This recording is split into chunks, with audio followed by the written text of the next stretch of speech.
Okay, there's something I gotta say, and I know I'm gonna get a lot of pushback on it, but it's all these videos about Spotify and the Spotify charts and how terrible it all is. Oh my God, it's rigged. They're killing the music business. Ah! Now, I'm not saying that what they're saying is wrong. In fact, it's true. I'm having a lot of trouble with TuneCore and Spotify myself, but when artists see this kind of sensationalist, fear-based clickbaiting, it's very discouraging, and it's completely the wrong way to think about it. I don't know if it's really helping anyone.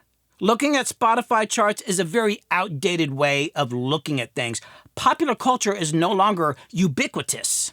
You see, back in the day, you could listen to the radio and look at the Billboard charts and know who was successful, because if you weren't on there, you were either playing in a bar band or knocking out demos in your primitive home studio trying to get a record deal. And because that's how things work for so long, many people have this model in their head that there's this one big music business. And that's why they keep referring to the Spotify charts, because they feel like they need to quantify and measure music and success. But we live in a different world now. Most of the artists I work with are decades younger than me. And they, as well as older artists I work with, don't give a about the Spotify top 10 or getting a record deal, because they don't think about their lives and their careers as needing to fit into that system. Most people think of success as massive hit records, global recognition, endless media bombardment, and big numbers. Artists like the Beatles, Elvis, Whitney Houston, U2, Michael Jackson, they were so huge that you would have known who they were and had some idea about what kind of music that they did, even if you didn't like their music or even listen to them.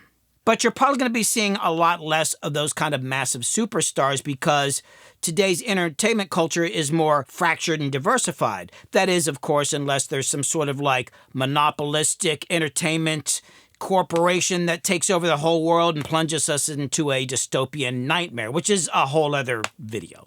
But the other artists that might have had a hit song or maybe two, they would eventually disappear because their careers were controlled by the blood-sucking pigs at the record labels. And musical styles and genres would change, and because of the way music was distributed, the public just kind of had to go along with it. So if you didn't fit into the rigid radio formats, you were cut. Most artists' longevity on a record label was 2 or 3 years, maybe 4.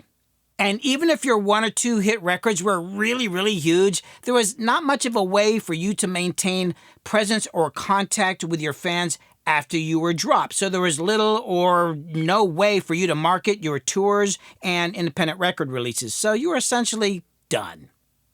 Yeah, I know I'm on some sort of rant here, but using Spotify as some sort of metric for the whole music business is kind of ridiculous. There is no single monolithic music business anymore. Spotify and the record labels, which are now pretty much just acquisition firms, do not occupy the whole space that is music, income-earning music. In fact, the space between them and your average local band bar scene is so wide that you could drive a touring bus right through the middle and never see either of them.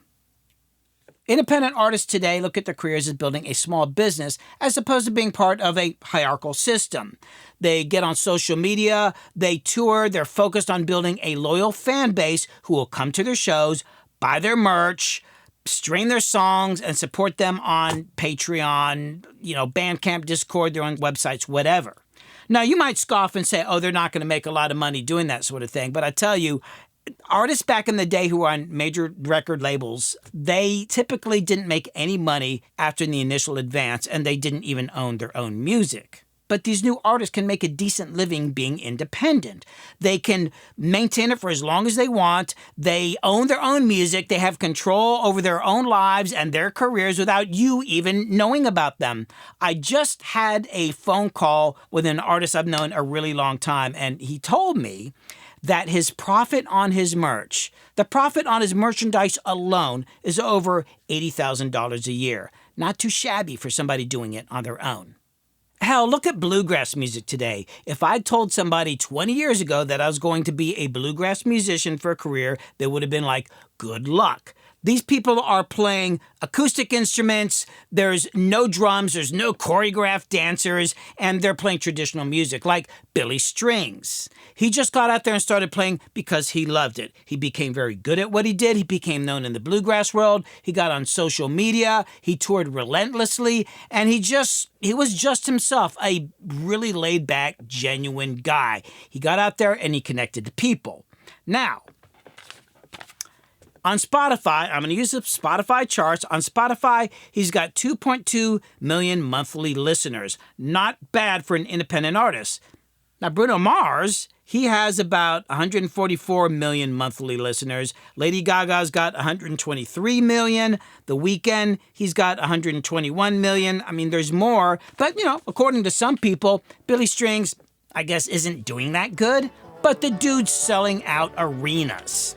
And yes, he is a rare phenomenon, but he didn't come up through the music business in the normal way that people say that you should. He built it, and they came.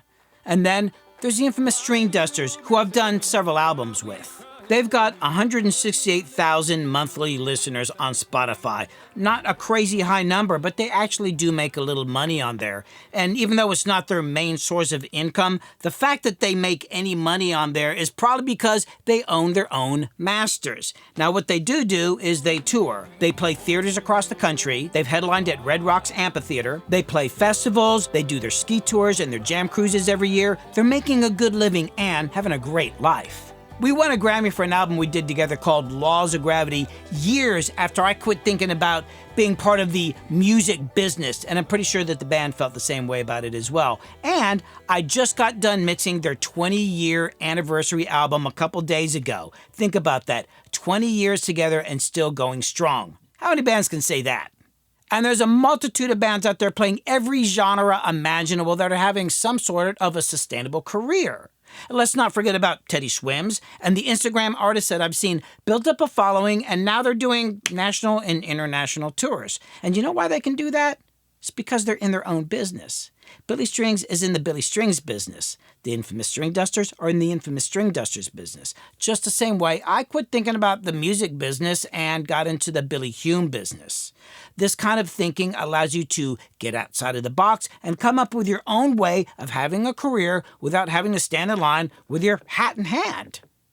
Quit chasing the things that other people are telling you need to chase. Quit thinking about the business and think about the music you want to make. There are 5.5 billion people on the earth who use the internet.